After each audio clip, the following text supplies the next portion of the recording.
রোদে পুড়ে জলে ভিজে কেমন আছো বন্ধুরা? আজকে আমার চ্যানেল হোক এবার তোমার গল্পতে আরও একবার তোমাকে স্বাগত জানাই। এর আগে মিসির আলি সিরিজের পুফি উপন্যাসের কাহিনী সংক্ষেপ তোমাকে শুনিয়েছিলাম। আজ শোনাবো সেই সিরিজেরই আমার সবচেয়ে প্রিয় উপন্যাস আমি এবং আমরার কাহিনী সংক্ষেপ। যদিও এই অসাধারণ গল্পটির কতখানি তোমাদের কাছে তুলে ধরতে পারবো তা জানি না, তবে বলতে পারো এক প্রকার ধৃষ্টতা দেখিয়েই আজকের কাহিনী সংক্ষেপ শুরু করতে চলেছি। তবে শুরু করা যাক আমি এবং আমরার কাহিনী সংক্ষেপ। গল্পের শুরুতেই দেখা যায় মিসির আলি বেশ অসুস্থ। একটি শরীরে যতগুলি রোগ বাসা বাঁধতে পারে তার ক্ষেত্রে প্রায় সবগুলি বিনা কার্পণ্যে জাঁকিয়ে বসেছে। ডাক্তার তাকে বলেছে সম্পূর্ণ রেস্টে থাকতে। যদিও তিনি ভরসা করেননি মিসির আলি সাহেবের ওপর, তবু মিসির আলি তার সমস্ত ভাবনা চিন্তা মিথ্যে করে ডাক্তারের পরামর্শ মেনে চলছেন। রেস্টে থাকার সময় তিনি দেখলেন দুটি চড়াই পাখি তার জানলায় আসে, যার একটি খাবার খায় আর অন্যটি চুপচাপ বসে থাকে। এটা নিয়ে মিসির আলি চিন্তা ভাবনা করছেন। এখন ডাক্তারের পরামর্শ মতো তিনি প্রতিদিন ভোরে পার্কেও বেরোতে যাচ্ছেন। এরকমই একদিন সকালবেলা পার্কে মুশফিকুর রহমান ওরফে তন্ময় নামের এক লোকের সঙ্গে পরিচয় হয় মিসির আলির। লোকটি মিসির আলিকে জানায় সে দুটি খুন করেছে এবং তৃতীয় খুনের প্রস্তুতি নিচ্ছে।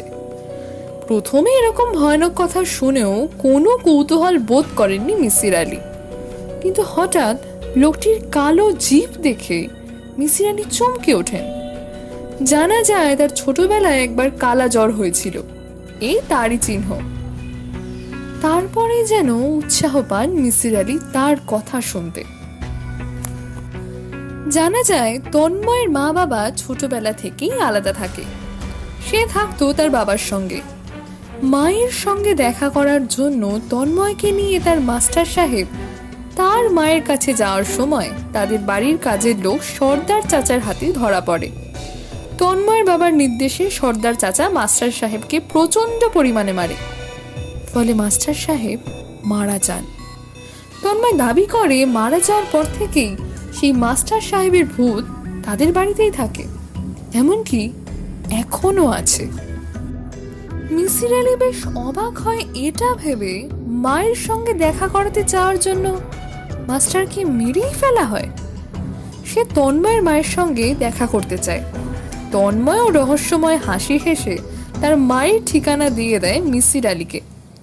সেখানে গিয়ে জানতে পারে তন্ময় তার পুরানো ম্যানেজার আর তার মেয়েকে বাড়ি থেকে বের করে দিয়েছে, আর নতুন ম্যানেজার এসে তন্ময়ের মাকে মাসে মাসে টাকা দিয়ে যায়।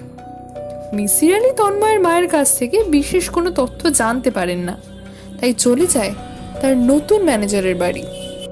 সেই নতুন ম্যানেজারের বাড়ি গিয়ে মিসির আলি তাকে খানিকটা ভড়কে দেয়, তারপরে নিজের বাড়ি ফিরেও আসে। আবার রাতের বেলা তার কি মনে হতে আবার হাজির হয় সেই ম্যানেজারের বাড়িতেই। সেখানে থেকেই ফোন করে তন্ময়ের বাড়িতে। ফোন ধরে তন্ময়ের মৃত শিক্ষক, সেই নামহীন মাস্টার সাহেব। তিনি বারবার মিসির আলিকে তন্ময়ের বাড়িতে আসতে বলেন, বলতে থাকেন তিনি মিসির আলির সঙ্গে দেখা করতে চান, কিন্তু মিসির আলি যেতে রাজি হন না। ম্যানেজারের বাড়ি থেকে ফেরার পরে অসুস্থ মিসির আলি আরো বেশি অসুস্থ হয়ে পড়েন। জ্বরের ঘোরে নীলুর কথা বলতে বলতে তিনি অজ্ঞান হয়ে পড়েন। তার জ্ঞান ফিরে আধুনিক এক হাসপাতালে 5 দিন পরে তিনি জানতে পারেন তন্ময় তাকে এখানে ভর্তি করিয়েছে। একটু সুস্থ হলেই তন্ময় তার সঙ্গে দেখা করতে আসে। এই প্রথম মিসির আলি ভালো করে দিনের আলোয় লক্ষ্য করেন তন্ময়কে, যেন সে একজন দেব শিশু। তার ঘন পল্লব বিশিষ্ট কালো চোখ দুটি যেন সারল্যে ভরা। মিসির আলি জানতে চায় যে তন্ময় কখনো তার ছাত্র ছিল কিনা। সে জানায় একসময় সত্যি সে মিসির আলির ছাত্র ছিল, আর মিসির আলি তাকে বলেছিলেন যদি তন্ময় কোনোদিন কোনো সমস্যায় পড়ে সে যেন মিসির আলির কাছে সাহায্য চায়। তন্ময় তার ছেলেবেলার কথা জানানোর জন্য তার ডায়েরি মিসির আলির হাতে তুলে দেন। তন্ময়ের মাত্র 4 বছর বয়সেই তার মা তাকে গলা টিপে মেরে ফেলতে চেয়েছিল, তাই জন্যেই তার বাবা তন্ময়ের মাকে বাড়ি থেকে তাড়িয়ে দেয়। রাতের বেলা তাদের বাড়িতে কেউ থাকতো না। একটি দালানে থাকতো তন্ময়ের বাবা এবং অপরটিতে তন্ময় নিজে। তার বাবার মধ্যে সবসময় মৃত্যু ভয়ে কাজ করত। মালি আর কাজের লোকেরা থাকতো গেটের কাছে তাদের সার্ভেন্টস রুমে। সারা বাড়িতে অনেকগুলি ভয়ঙ্কর কুকুর ঘুরে বেড়াতো। রাতের বেলা সমস্ত আলো নিভিয়ে রাখা হতো। এরকম পরিস্থিতির মধ্যেই তন্ময়ের জীবনের সেই অধ্যায় শুরু হয়, যার হেডিং হিসাবে সে লিখেছে আই অ্যান্ড উই, যাকে বাংলায় তর্জমা করলে দাঁড়ায় আমি এবং আমরা। একদিন রাতে বন্ধ দরজার সামনে বাড়ির ভয়ঙ্কর কুকুরগুলি ভয়ানকভাবে চিৎকার করতে থাকে এবং দরজা আঁচড়াতে থাকে। তন্ময় ভীষণ ভয় পায়। তার খাটের নিচে সে দেখতে পায় তার মৃত মাস্টার সাহেব উলঙ্গ হয়ে বসে আছেন। কিছুদিনের মধ্যেই মাস্টার তন্ময়ের সঙ্গে কথা বলতে শুরু করেন, তাকে সাহস দেয়, তাকে পরামর্শ দেয়। মাস্টার প্রথমেই তন্ময়কে বলে তন্ময়ের বাবা অসুস্থ, দিন দিন এই অসুস্থতা বাড়ছে। তিনি মারা গেলে তন্ময়ের জন্য এবং তন্ময়ের বাবার জন্য মঙ্গল হবে।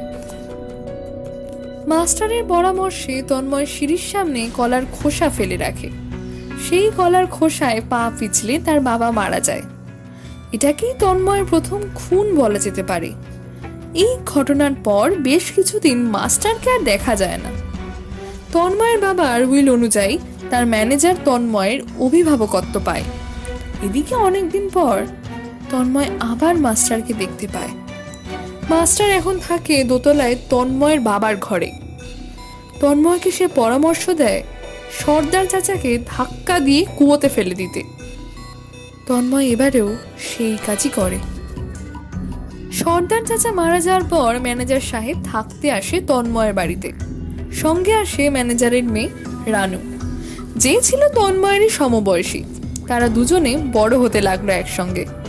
তন্ময় স্কুলে যেতে শুরু করলো আবার। ম্যানেজার সাহেব বাড়ি আসার পরই কুয়োটি বুঝিয়ে দিয়েছিলেন।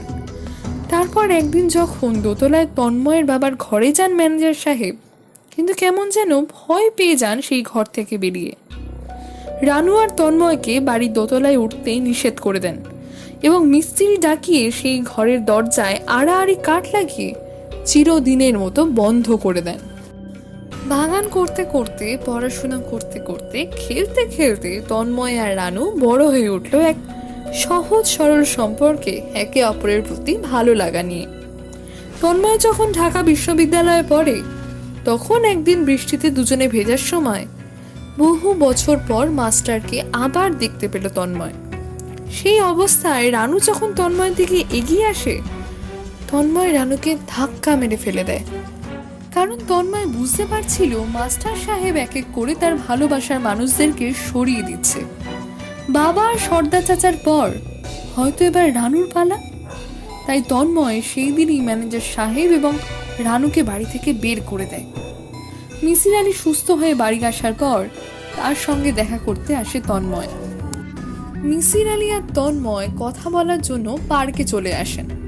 সেখানে মিসির আলী তন্ময়কে জানান যে তার অনুমান তন্ময় সম্পূর্ণরূপে পুরুষ নয়, সে বৃহন্নলা, বা যাদের খুব সাধারণ ভাষায় হিজড়া বলা হয়। তার এই ত্রুটির কথা যেসব কাছের মানুষ জানতো, তাদেরকে সরিয়ে দেওয়ার জন্য তারই অবচেতন মন এই মাস্টারকে সৃষ্টি করেছে। আসলে মাস্টার বলে কেউ নেই।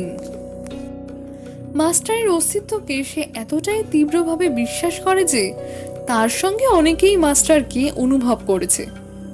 এই সমস্ত কথা শুনে তন্ময় নীরবে কাঁদতে থাকে। মিসির আলী তাকে বলেন যেন তন্ময় এই সত্যিটা রানুকে বলে দেয়, তবেই মাস্টারের হাত থেকে মুক্তি পাবে সে।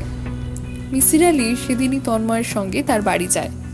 সেই বাড়ির পরিবেশ বেশ ছমছমে। মিসির আলীর গায়েও কাঁটা দেয়। সেই নির্দিষ্ট দোতলার বারান্দার দিকে এগিয়ে যান তিনি। কড়া সিগারেটের গন্ধও পান। একজন নগ্ন মানুষকেও দেখতে পান। খানিক বার্তালাপও করেন সেই মাস্টার সাহেবের সঙ্গে। তবে কিছুক্ষণ পরেই মনের জোর ফিরিয়ে আনেন তিনি। মাস্টার সাহেবও অদৃশ্য হয় তক্ষুনি।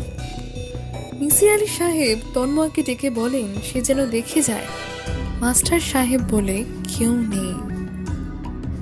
তো কেমন লাগলো আজকের গল্পের সার সংক্ষেপ? যদি ভিডিওটা ভালো লেগে থাকে তবে লাইক করে দিও আর শেয়ার করে দিও এমন কিছু বন্ধুদের সঙ্গে যারা একটু অন্যরকম গল্প পছন্দ করে। আর যাওয়ার আগে চ্যানেলটা সাবস্ক্রাইব করতে ভুলো না।